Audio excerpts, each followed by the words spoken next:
Welcome back to Route Double. We're getting there. Raven's determination. Bomb disposal time. Meanwhile, in Area Zero, Natsuhiko's speech brought renewed determination to Watase and the others' faces as they glared at the bomb. そこまで言われちゃなんとかするしかないよね。ああ、こうなればこの爆弾を何が何でも解体するんだ。時間が惜しい。すぐ始めよう。ああ。Watase nodded firmly. Now he needed to atone for his sins in all sorts of ways. This bomb was his first trial. I swear I won't let anyone die. In the off chance that we can't disarm this bomb, I'll... Dark thoughts gathered in the corner of Watase's heart. But he pushed them aside for now and used the liquid nitrogen on the bomb. Uh-oh, Kazami time. Natsuhiko's group waited in the surveillance room for Kazami to arrive. Nobody said a word. Silence filled the room. Will Miss Tachibana come? Natsuhiko and Enna stood closer to the door to protect Yuri and Mashiro. Enna held her gun behind her back, leaving no holes in her vigilance. Natsuhiko left the gun he got from Ukita slung in his belt. Hopefully I won't have to use this thing, though. As soon as Natsuhiko had that thought, the heavy silence was shattered. The door to the room opened and Kazami appeared. 久しぶりですね、天川くん。Kazami looked at Natsuhiko with dull eyes. She didn't bring Subject N with her. She must have put her down somewhere. よく来てくれましたね。Have we met before? あなたの発言に気になったところがあったものですから。渡瀬と私が BC によって心を歪められていたとは。そしてあなたたちが私を元に戻すとは。どういう手短に説明します。まず僕とユーリは最高レベルのコミュニケーターなんです。能力はテレパシー、エンパシー、それから人と心を同調させ記憶を操作する第3の能力、センシズシンパシーと呼ばれるもの。そんな力があるというのですか？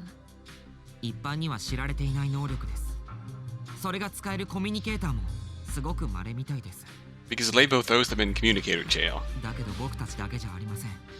それが被験体 N、 あなたが渚と呼んでいるあの少女です。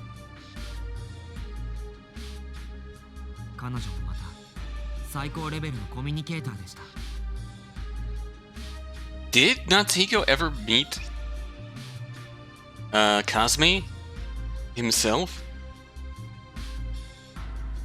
I'm genuinely curious. I don't remember that happening. Maybe when they showed up to rescue Ukita? Was she there? I think she was there. But I honestly don't remember. だけどその心は実験の副作用で想像を絶する悪意に染まっていました。Yeah, that's still a horrible picture. 彼女に接触した人はその悪意を BC によって伝播され、心の平衡を失い他者を攻撃したんです。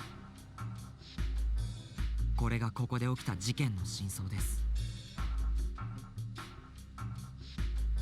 Kazami silently looked on with doubt and hostility in her eyes. You saw it happen to Ukita in June. それで私をどうしようというのですか？あなたの心からも悪意を取り除きます。Natsuhiko tensely answered. She's the last one, so I'll do it carefully. I'll look in every nook and cranny of Miss Tachibana's mind and erase all the malice. We don't have much time left, so we can't afford any failures. Confronting the subject N within Kazami would mean coming in contact with the test subject for the 4th time. Each confrontation with her whittled down his mind. There was no guarantee he could withstand another one. As that thought crossed his mind, he received telepathy from Yuri. 大丈夫、ヒコリ。もし限界が近そうだったら私が代わりに。いや、ユーリ、ありがたいけどそれはなしだ。もし君が被験体 N の悪意に侵食されたら多分僕でも手がつけられなくなる。そうなったら全て終わりだ。そんなことになっちゃいけないだろう。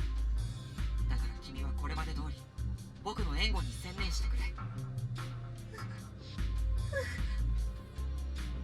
Yuri nodded and grabbed Natsuhiko's hand. It'll be okay. We've come so far already. But when he stepped up to Kazami, she stepped back as if in fear. 怖がらないでください。僕らは橘さんに元に戻ってほしいだけなんです。そうですか。私が望むと望まないとにかかわらず、あなたたちはそうするのですね。Uh-oh. はい。みんな揃って外に出たいですから。Critical mood read failure, Natsuhiko. I have a feeling that's not the right thing to say to her right now. Natsuhiko and Yuri said that as they reached their hands up to Kazami's forehead. Mashito and Enna gulped as they watched the two of them unite their minds and dive into Kazami's memory. Oh, okay. Thank goodness. I thought she was going to react badly to the thought of, oh, it was 9 years ago. Memory of when Kazami was 19 years old. Concerto du Vent. A spring breeze caressed her cheeks and rolled across the lawn. Kazami spoke to the girl next to her as they stood in the middle of that warm breeze. いい天気ね、渚。ね、お兄ちゃん。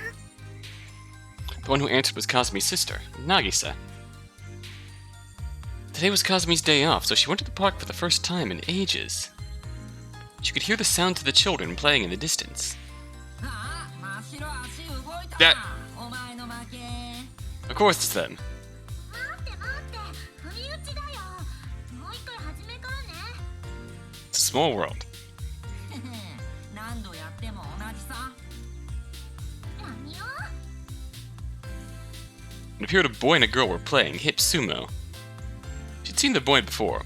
He was probably one of the kids who lived around this neighborhood. Oh, maybe this is when they met. あなたと同じくらいの年の子ね。混ざってくる？あの遊びちょっと難しそう。あ、いいのよ。激しい遊びはやめておいた方がいいものね。のんびりお散歩でもしましょう。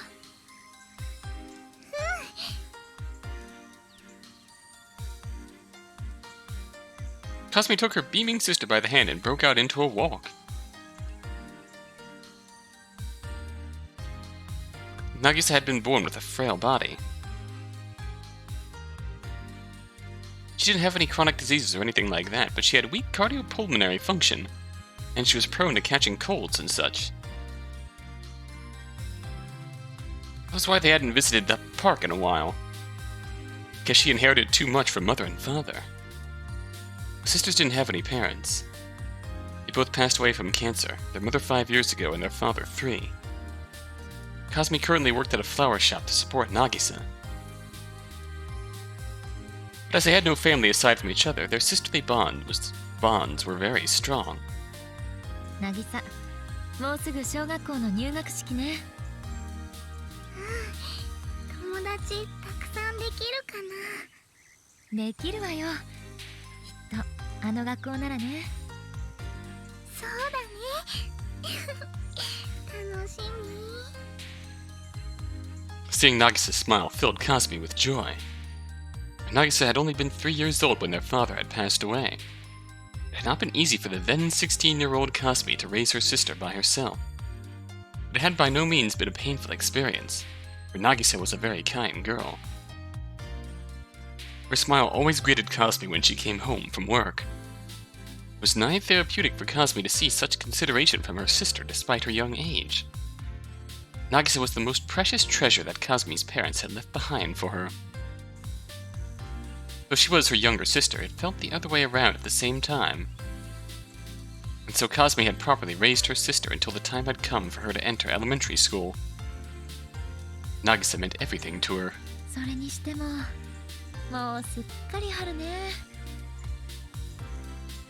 ポカポカあったかいよ。お姉ちゃん、日向ぼっこしない？渚、それはグッドアイディアよ。 Kazami and Nagisa laid down in the grass. 空綺麗だね。気持ちいいわね。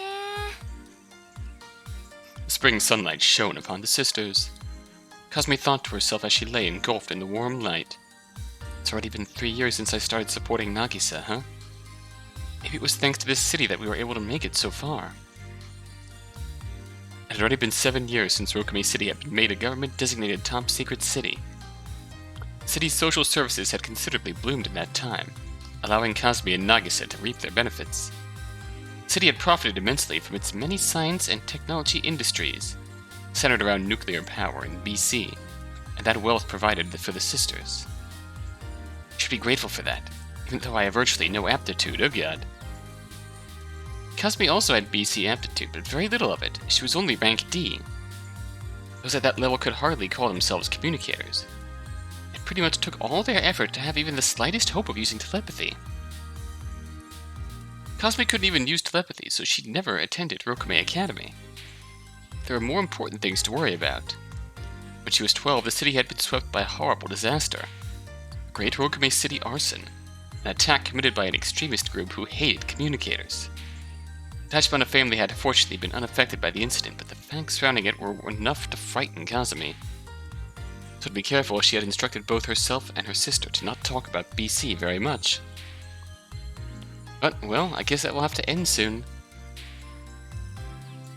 For Nagisa, at the very least. Drowsiness started catching up to her as she idly thought about that. Oh no. Nagisa will get bored if I fall asleep. But she had a hard time staving off the exhaustion that came with having worked hard day after day. あれ、お姉ちゃん、お眠なの？ Nagisa's voice also sounded like it was very far away. I'm sleepy. No, I mustn't sleep. But I'm sleepy. Despite her struggle to stay awake, Kazami dozed off. Amidst of a brief slumber, Kazami had a sad dream. It was about Nagisa going away somewhere. Kazami watched as her sister walked off into the distance, slowly fading into the blinding void. Nagisa, wait, don't go. Go, you'll never be able to come back if you do.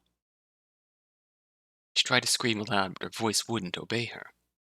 In spite of that, Nagisa quietly turned around and smiled at Kazami. Nagisa! Kazami then woke up. あれ？渚は？ Kazami was astonished. She wondered if her dream had become reality for a moment. Oh, there's baby Jun. Oh, that's adorable. When she looked around, she saw Nagisa a short distance away. Next to her was a local girl named Jun. It appeared that Nagisa had come across her, and the two of them had started playing while Kazami was asleep. Oh no, how could I have been so careless? Kazami frantically stood up and ran on over to them. 純ちゃん、ごめんなさいね。渚を見ててくれたのね。あ、風見ちゃん、いいよいいよ。私も楽しいから。お姉ちゃんぐっすりだったから起こしちゃいけないと思って。ついうとうとしちゃったわ。あんまりポカポカしてるものだから。Nagisa and Jun laughed at Kazami's embarrassed reaction. いつの間にかお昼過ぎちゃったわね。家に帰ってご飯にしましょうか。お腹空いた。 Kazami then took Nagisa and Jun hand in hand and started heading back home to her residence. She believed that this simple peace would last forever. This simple peace did not last forever. About a week later, Kazami hurried on home after getting off of work. I have to hurry or I'm going to be late. Tomorrow was Nagisa's first day of elementary school. Kazami wanted to have a fun day with her sister before then and make sure she was ready for tomorrow. I'd like to take the day off tomorrow so we can celebrate her first day. It would be nice to invite Jun over too while I'm at it. And when that thought crossed her mind, a fire truck's siren screeched as it sped past Kazami. Did something happen? She suddenly felt uneasy. Kazami looked toward the skies above her destination, then noticed it. A line of smoke rising from the direction of the apartment complex where she and Nagisa lived. Kazami instinctively broke into a dash. She felt like she could hear Nagisa calling for help. The sight that awaited her was... oh, wow. partially collapsed apartment complex engulfed in a wall of smoke. 嘘よ。いや、何これ。 She couldn't believe her eyes. Firefighters ran around while onlookers gathered around and started making a ruckus. こったな。何が起きたんだこりゃ。ガス爆発だってよ。こりゃ中にいた人やばいぜ。 Just as they said, the third floor, the one where the Tachibanas lived, was collapsing. 渚。 Kazami staggered towards the apartment complex. The hallway she often walked through was now slanting. Debris fell from the ceiling with each step she took. Ignoring it, Kazami headed straight for the staircase leading to the third floor, 君、何をしてるんだ。 only to be stopped by a voice from downstairs. She quickly turned around to find a man in an orange uniform standing there. あなたは。 レスキュー隊です。団地内の人命救助に当たっています。中に家族の方でも。妹がいるんです。助けてあげてください。303号室に。ちょうどその部屋に向かうところです。大丈夫です。妹さんは必ず我々が助けます。あなたは危険ですから外にいてください。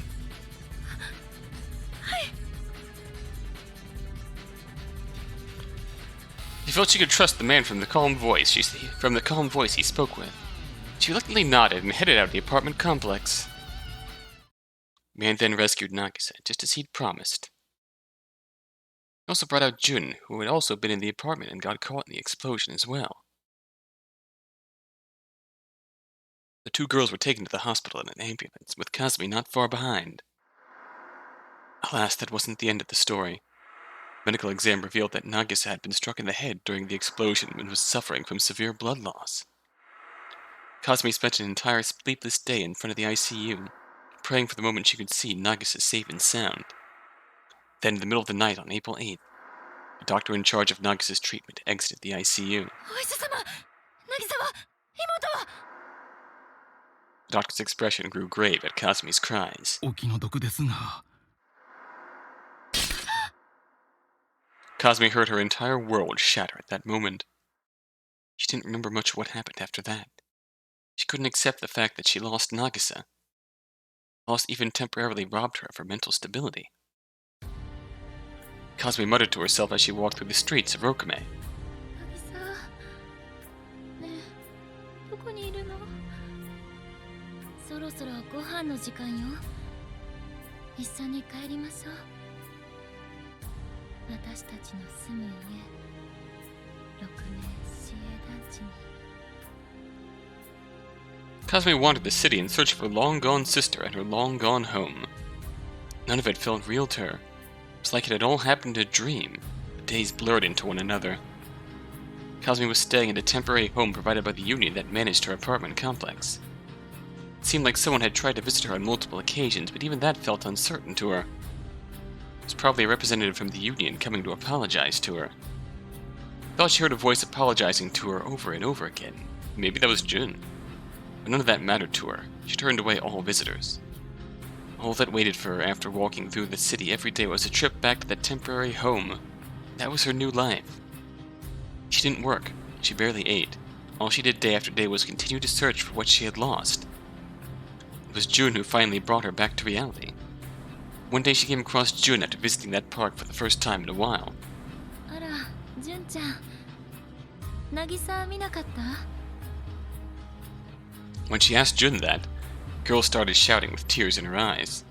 もういい。もういいんだよ、風見ちゃん。探しても無駄なんだよ。どんなに探したって渚はもういないの。何を言ってるの？ Just want to think about how... Remember that one bad ending where we accidentally shoved Jun aside too hard and she died? And then Kazami snapped and killed the shit out of us? It makes a lot more sense now, doesn't it? 死んじゃったんだよ、渚は。あの時 Considering how much of an effect Nagisa's death had on Kazami, Jun essentially filled that void in her heart. Jun's death would undeniably have the same effect. For a moment, Kazami didn't understand what she just heard. Those birds pierced through her heart, parted the fog that had been clouding her head. Bitter truth of reality gradually came back to her. She recalled a memory that had been shut away in her clouded mind. A small feudal home on the outskirts of town. The chanting of sutras. Jun, who had come despite the lack of many other attendees. The rescue workers who saved Nagisa looking at Kazami with utter guilt and condolences. And Nagisa resting in her casket. She couldn't tell how many days had passed since then. Okay, if the casket is open casket, then unless they got a very convincing body double, the subject N is not actually Nagisa. Events of that day slowly began to fill her mind.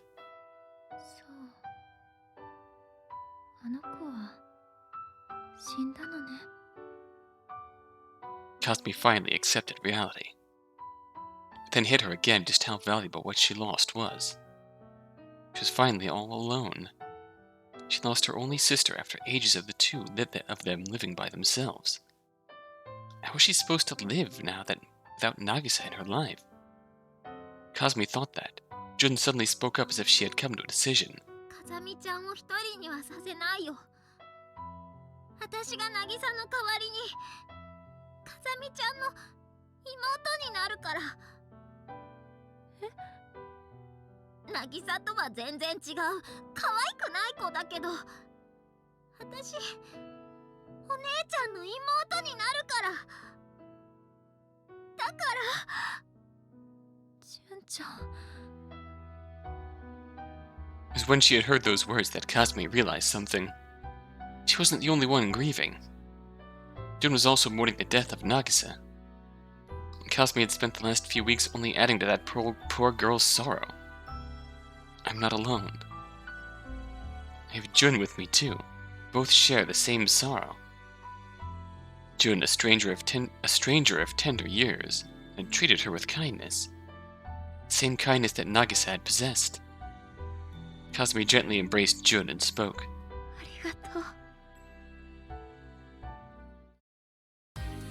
After parting with Jun, Kazami then returned to her temporary home. Her room was probably a total mess. She had gone through each day in a daze, not even realizing it. I should clean up first once I get back. Then walked up to her door with that thought in mind, then stopped. She noticed an envelope sticking out of her mailbox. She took it out to find the sender was Rokumi City Fire Department. Kazami gently opened the envelope. In it was a tiny crumpled up box and a letter. A letter written in very rough handwriting, read as such. Dear Miss Kazami Tachibana, we apologize for the other day. We are truly sorry from the bottom of our hearts for the loss of your sister, Nagisa.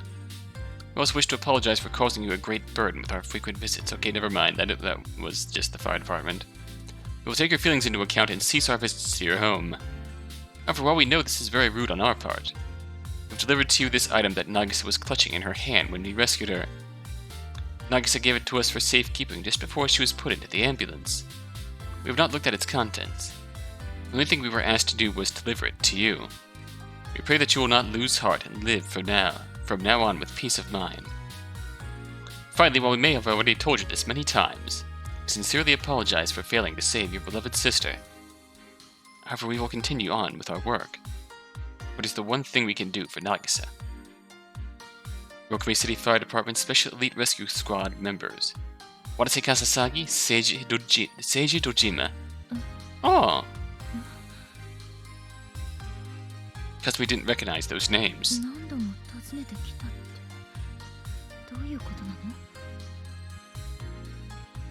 Now that she thought about it, she thought she'd felt someone visit her house several times and apologized to her while she'd been living in denial. They were these firefighters. Turned these people away. Memories of that time were completely blank.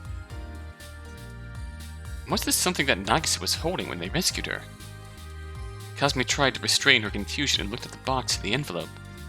was a small box with a ribbon tied around it. Looked like a gift box. Kazami gently untied the ribbon and opened the box. To find a small necklace inside. Oh. That was the gift that Jun and Nagisa got for her. The necklace appeared to be a locket, one that could house a photograph. There was another small letter enclosed. This letter, written in Nagisa's handwriting, read as such. Dear sis, thanks for all the yummy food you make. Here's a present for me and Jun as thanks. We'll be together forever and ever. I love you, sis. Nagisa.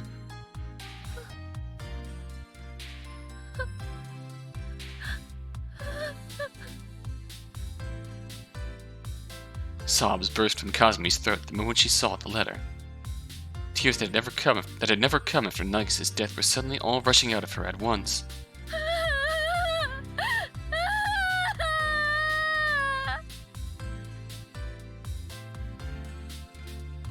Kazami wept bitterly, not caring if she was attracting others' attention.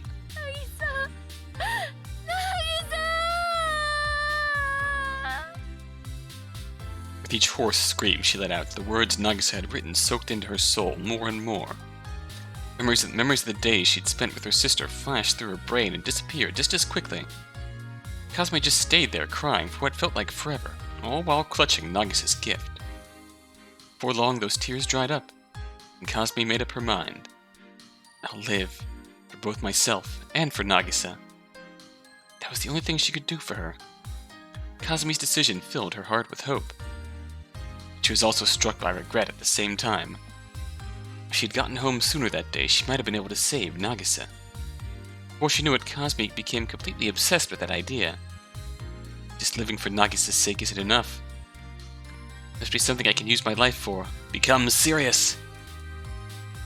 That nobody else has to lose someone like I lost Nagisa. It wasn't long before Kazami took that train of thought to its conclusion and decided on her own path in life. お姉ちゃんが消防士に？ Kazami told Jun of her decision the next time she saw her.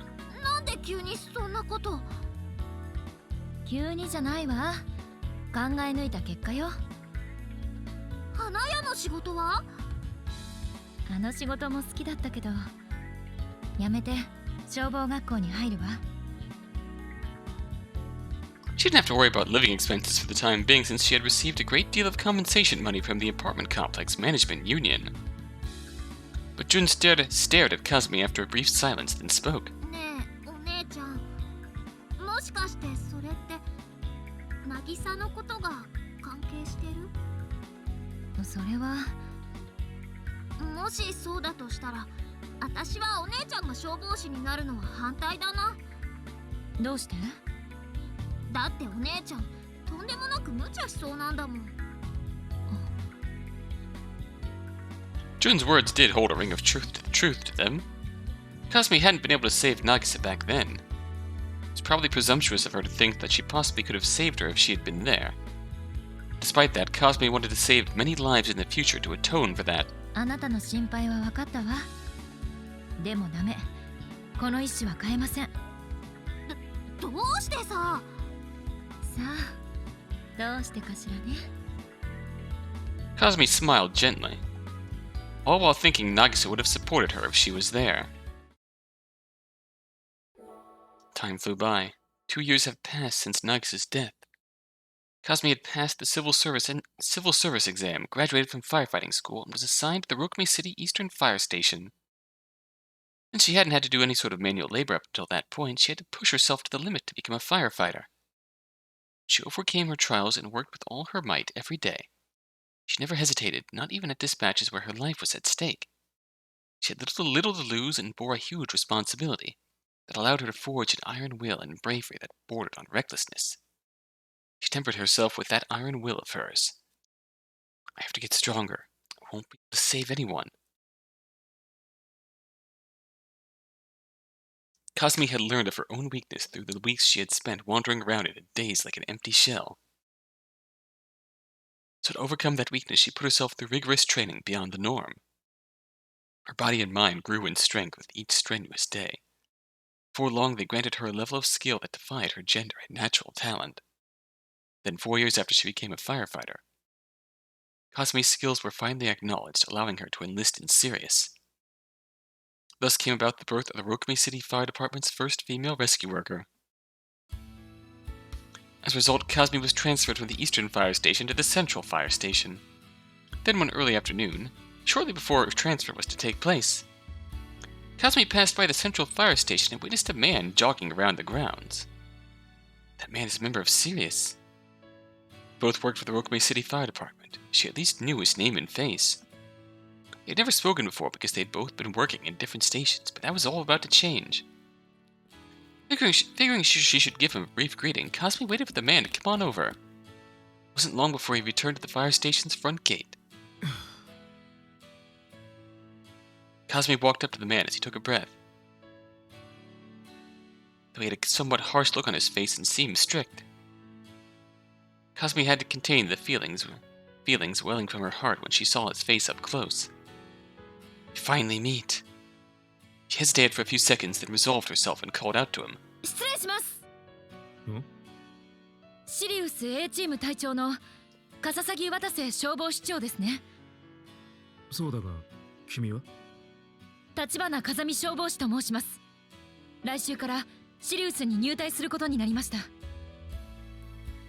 Watase's eyes widened in what appeared to be surprise and interest when he saw the salute Kazami gave and heard her introduction. 君が我が局初の女性レスキュー隊員か。噂には聞いているよ。何でも優秀な女性消防官がいると司令長が話してい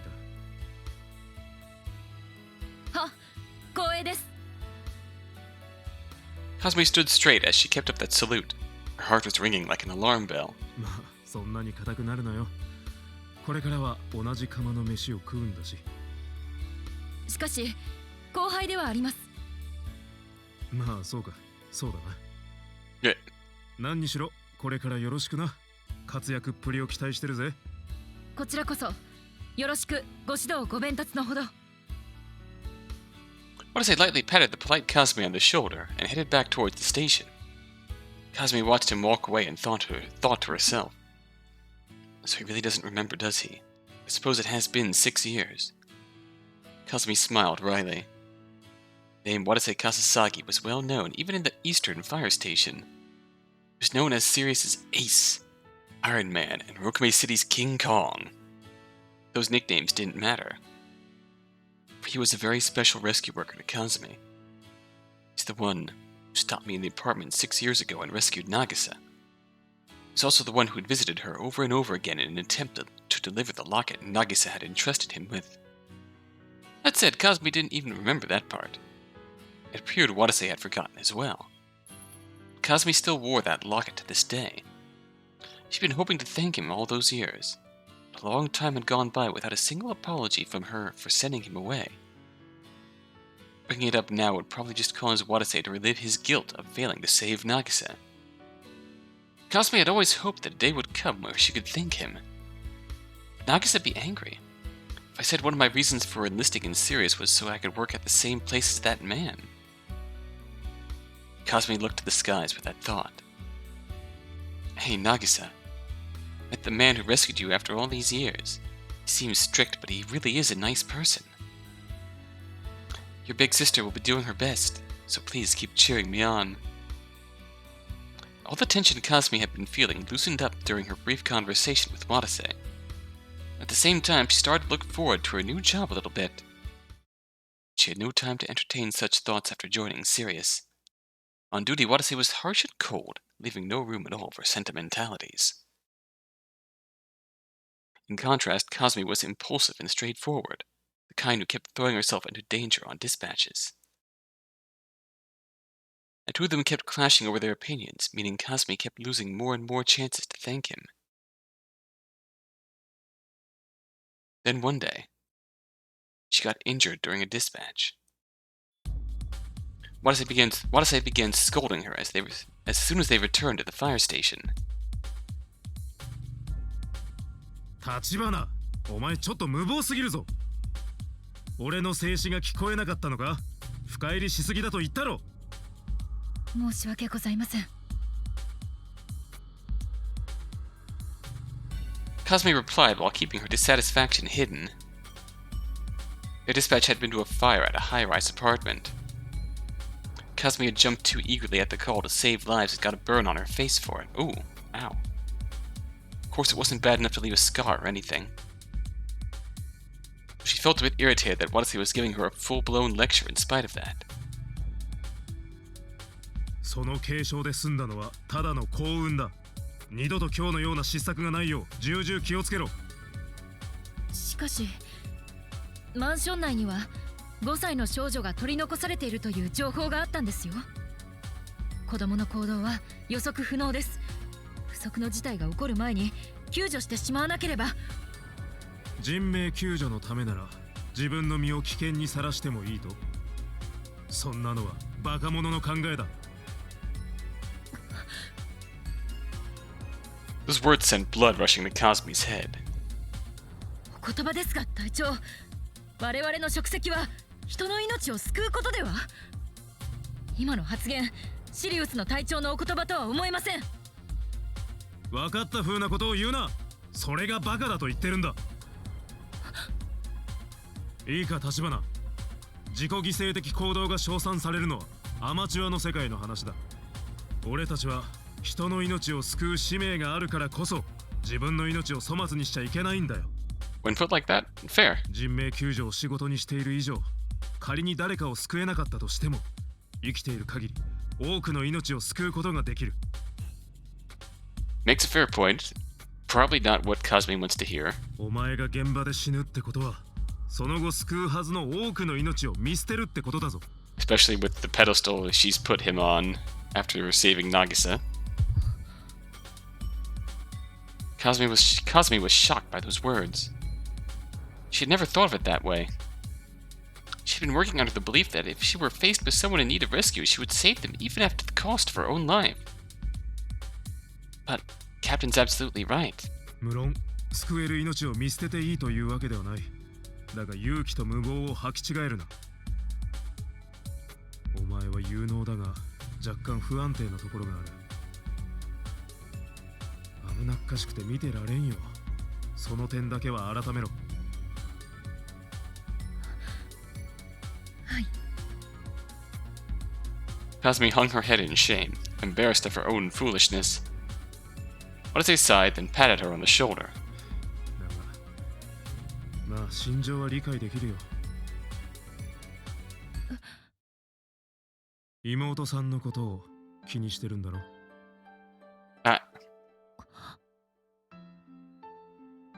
Kazami's eyes widened. 隊長、もしかして私のこと覚えててくださったんですか？ん？ああ、忘れるわけないさ。あんなに弱ってる女見たことなかったからな。触れてほしくないんだろうと思って今まで言い出さなかったが。いえ、申し訳ございません。 Kazami bowed deeply. 私もずっとあの時のお礼を言いたかったんです。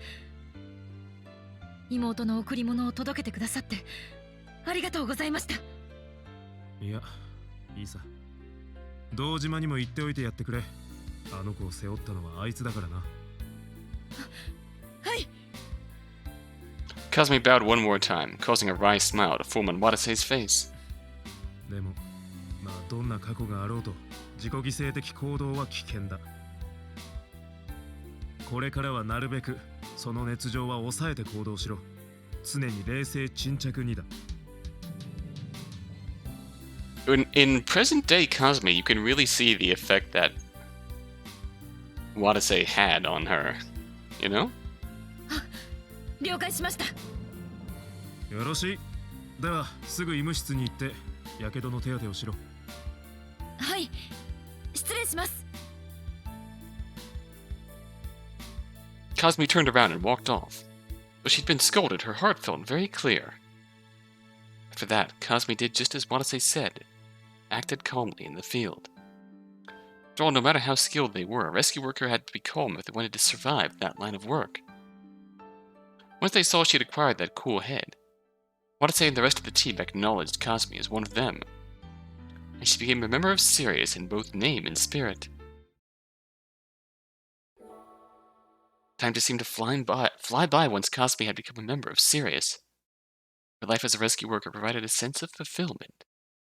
What's more, though, at first, she had disagreed with him about how work should be handled. Kazami made peace with Watase, eventually grew a deep-seated respect for him.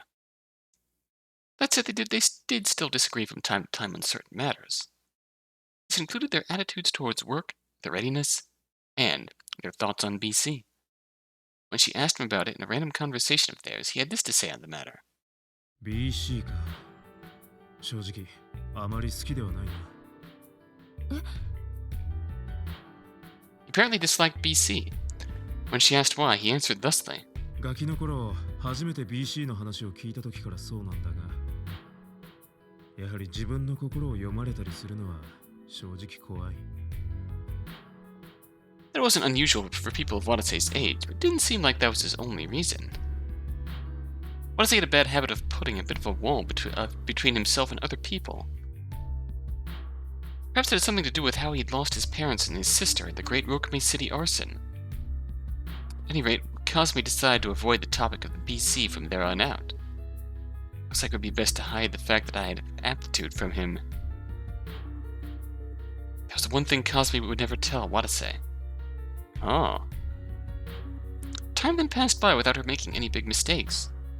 Hard work gradually filled the void in her heart left by the loss of her sister. Then one day, Jun, who adored Kazami, said that she was going to follow in her footsteps and aim to become a member of Sirius. Kazami was quite against the idea, but she eventually caved in when faced with Jun's iron determination to follow through with that dream. And thus Team A's current roster was complete. Then, 3.5 years after Kazami enlisted in Sirius, in the early morning of September 16. Interesting that we're skipping right to this. I guess I shouldn't be surprised.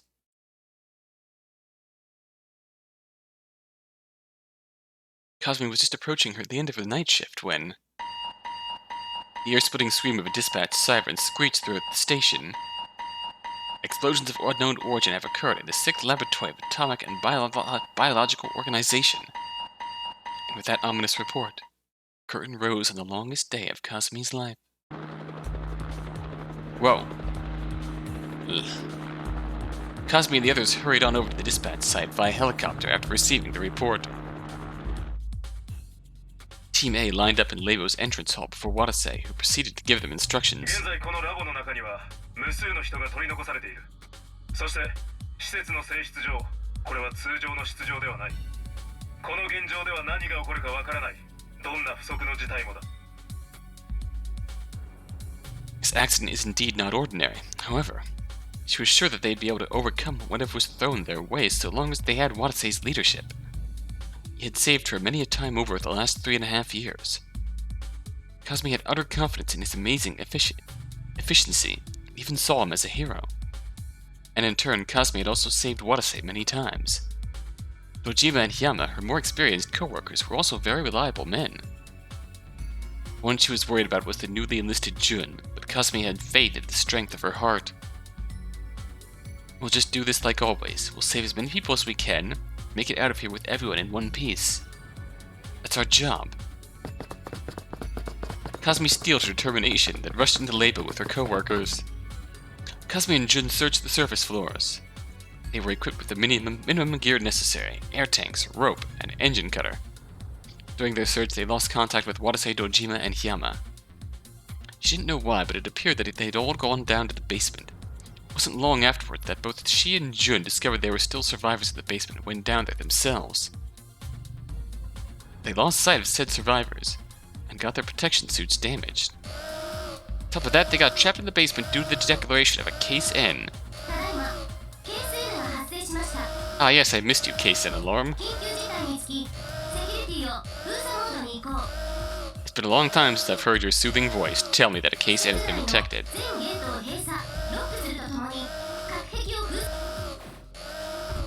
Locking down all bulkheads, every single one. We are locking the shit down out of those bulkheads. Kazami refused to give up and continued the rescue efforts. By her side was Jun, the girl who had become like another sister to her. Two of them then found 2 level 2 security cards. used those to search for an escape route and survivors as they put out the fires in the facility. They weren't able to find either. Just as they were about to finish searching areas 2 and 1, あれはまさか隊長 they found Watase lying in a hallway in Area 1. 3 rescue workers then began their long and arduous battle through the facility. At that moment, a floral scent suddenly wafted in from somewhere. The floral scent! This is it. The memories after this point were altered. This Tachibana should go back to normal if I just repair them. ヒコリン、いよいよ最後だよ。頑張ろう。 Here we go. Yeah! Natsuhiko agreed, resuming memory access. Her search criterion was floral-scented memories. Only 3.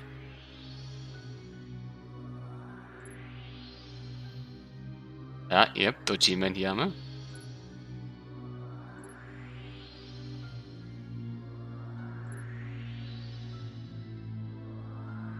Ah.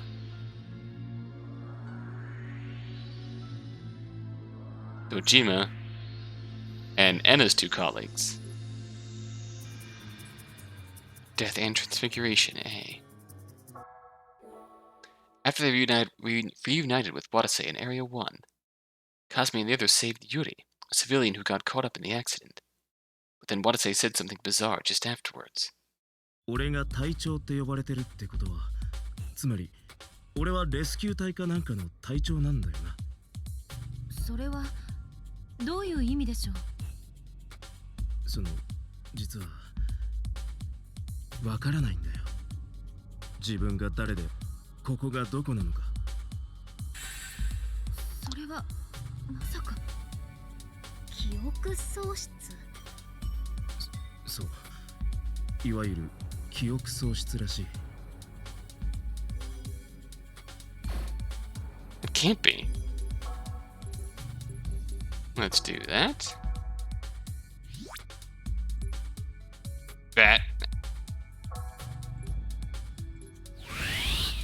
Kazami was doubtful for a second, but he decided to ask about it indirectly. 本当ですか。本当だ。なぜならさっきから頭がひどく痛むんだ。どこかに頭を打ちつけた可能性がある。意識や記憶の混濁はおそらくそのせいだろう。Someone who had just lost his memories, that was a rather calm, logical explanation. Ah, doubt. That's odd. I mean, it is the kind of answer I would expect to hear from him, but that's exactly the problem. Kazami didn't follow up on her doubts. ならば記憶は時間が経てば戻ってくるはずです。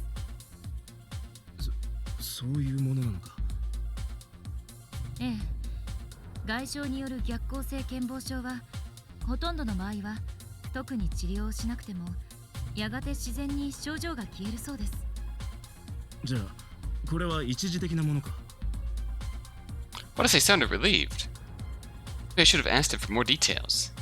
And again, there's a time for everything. Kazumi ended her train of thought right then and there. Decision gave rise to some reservations in her heart. Oh. Are there multiple points of contention here? At any rate, Kazumi decided to put Watase's safety first and told him to wait behind at the makeshift base.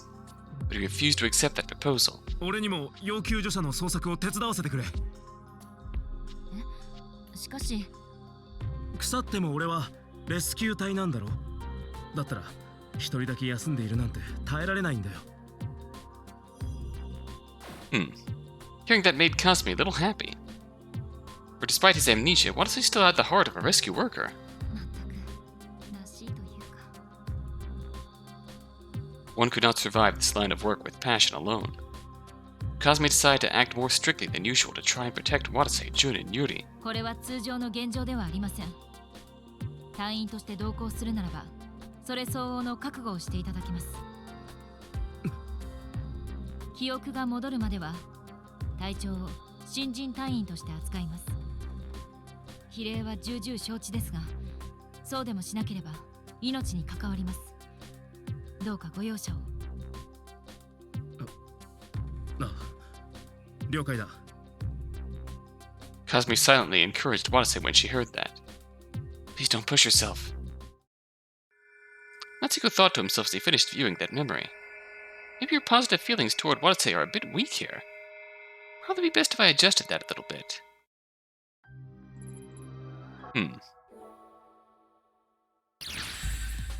Although doing that on purpose. What happens if we do go max? Is that what we want? Is that true? Ah! So normally we just press X to doubt. Well, that's a weak puzzle. So you need something different if we go middle ground. Oh, okay. So middle ground works too. So literally,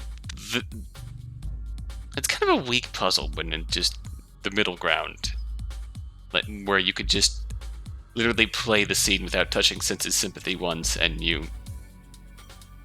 just succeed.